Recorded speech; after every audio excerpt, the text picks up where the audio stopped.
దర్శి ప్రభుత్వ ఆసుపత్రిని గొట్టిపాటి లక్ష్మి ఆకస్మికంగా తనిఖీ చేశారు. అన్ని విభాగాల్లోకి వెళ్లి రోగులకు అందుతున్న సేవలు, వసతుల గురించి తెలుసుకున్నారు. అనంతరం వైద్యులు, సిబ్బందితో మాట్లాడి ఆసుపత్రి అభివృద్ధికి తీసుకోవాల్సిన చర్యలపై చర్చించారు. విభాగాల వారీగా సమస్యలు, ఆసుపత్రికి కావాల్సిన పరికరాలు, ఇతర వివరాలు హాస్పిటల్లో ఉన్న డాక్టర్ సుమన్ ని అడిగి తెలుసుకున్నారు. హాస్పిటల్కి ముఖ్యంగా మార్చురీ గది అవసరం అని డాక్టర్ చెప్పగా ఎస్టిమేషన్ వేయించి శాంక్షన్ చేపిస్తానన్నారు.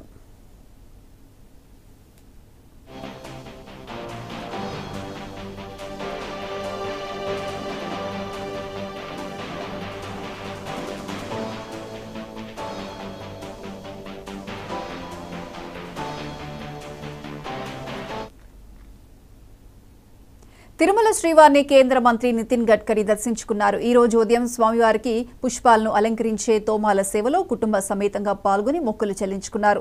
దర్శనానంతరం ఆలయంలోని రంగనాయకుల మండపంలో వేద పండితులు వేద ఆశీర్వచనం చేశారు.